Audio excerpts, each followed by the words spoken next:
I'm the king. I have sold more Boeings than any human being on earth. They gave me an award.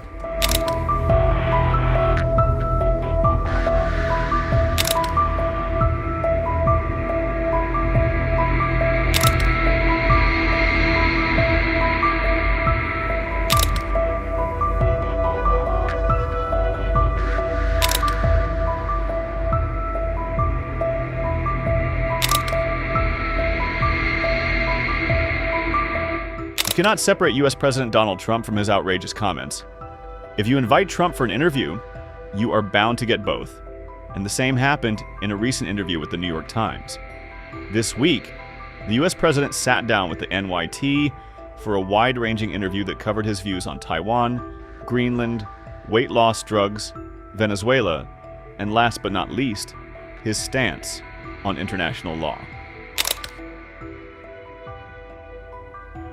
Looking at the events unfolding over the last few months, one question keeps popping up. Does Trump care about international law? You may be surprised by the president's answer. I don't need international law, POTUS told New York Times reporters. Seated at his desk in the Oval Office, Trump said he felt bound by no international laws, norms, or systems of oversight or accountability. When asked whether there were any limits on his ability to use force, here is what POTUS said. Yeah, there is one thing. My own morality. My own mind. It's the only thing that can stop me. I don't need international law. I'm not looking to hurt people. When asked whether his administration should abide by international law, Trump said, yes, they do. But it depends on what your definition of international law is. Let's look at some instances that contradict established international law with Donald Trump's version of it. On January 3rd, Trump's forces invaded Venezuela and captured its president, Nicolas Maduro, from his residence.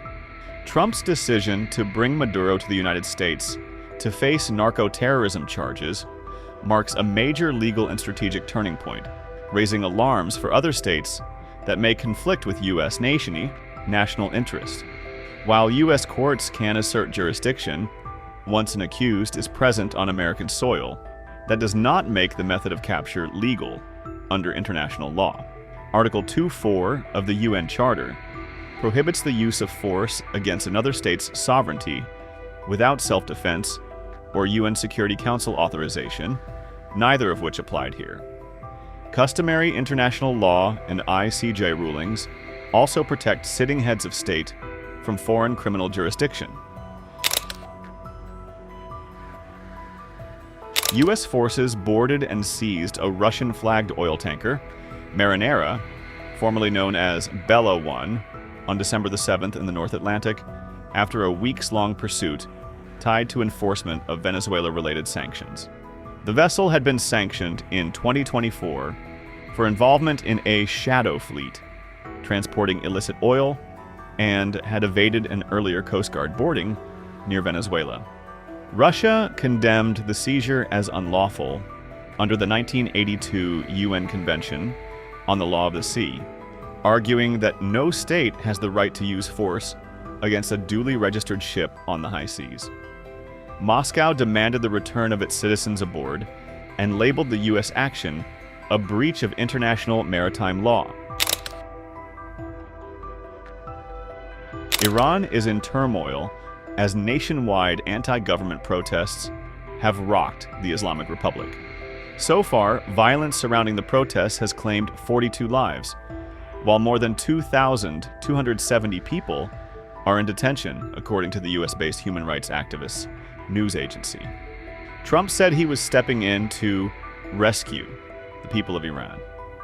On January 2nd, the US president warned Iran's leadership against using lethal force on peaceful demonstrators, saying the United States would come to their rescue. In a short social media post, he added that Washington was locked and loaded and ready to go, without offering further explanation. In interviews on January 8th, Trump again warned Iran that it would pay hell if protesters were harmed, and claimed that Supreme Leader Ayatollah Ali Khamenei may be preparing to flee the country. With all these threats, U.S. bombing Iran again would be a no-brainer. Nobody could have done that. Nobody has our weapons.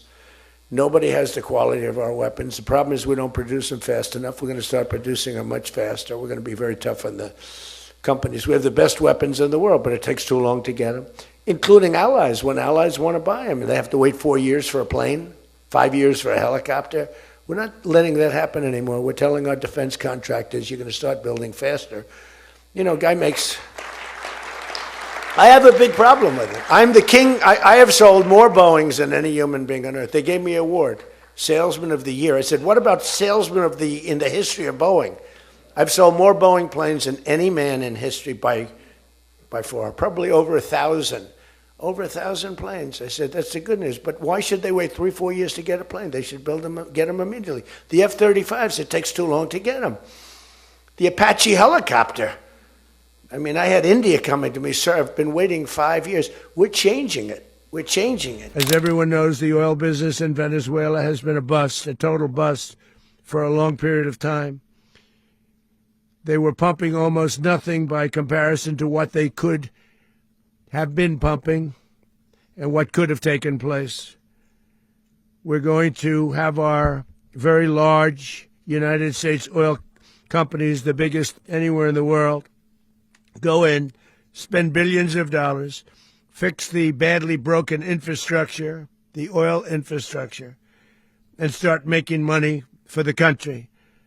And we are ready to stage a second and much larger attack if we need to do so. So we were prepared to do a second wave if we needed to do so. We actually assumed that a second wave would be necessary, but now it's probably not. The first wave, if you'd like to call it that, the first attack was so successful, we probably don't have to do a second, but we're prepared to do a second wave, a much bigger wave, actually. This was pinpoint, but we have a much bigger wave that probably won't have to do. This partnership of Venezuela with the United States of America, a country that everybody wants to be involved with because of what we were able to do and accomplish, will make the people of Venezuela rich, independent, and safe. And it will also make the many, many people from Venezuela that are living in the United States extremely happy. They suffered. They suffered. So much was taken from them. They're not going to suffer anymore. The illegitimate dictator Maduro was the kingpin of a vast criminal network responsible for trafficking colossal amounts of deadly and illicit drugs into the United States. As alleged in the indictment, he personally oversaw the vicious cartel known as Cartel de las Solas, which flooded our nation with lethal poison, responsible for the deaths of countless Americans, the many, many Americans. Hundreds of thousands over the years of Americans died because of him. Maduro and his wife will soon face the full might of American justice and stand trial on American soil. Right now, they're on a ship. They'll be heading to, ultimately, New York, and then a decision will be made, I assume, between New York and Miami or Florida. But we have people where the overwhelming evidence of their crimes will be presented in a court of law. And I've seen it. I've seen what we have. It's both horrible and breathtaking that something like this could have been allowed to take place.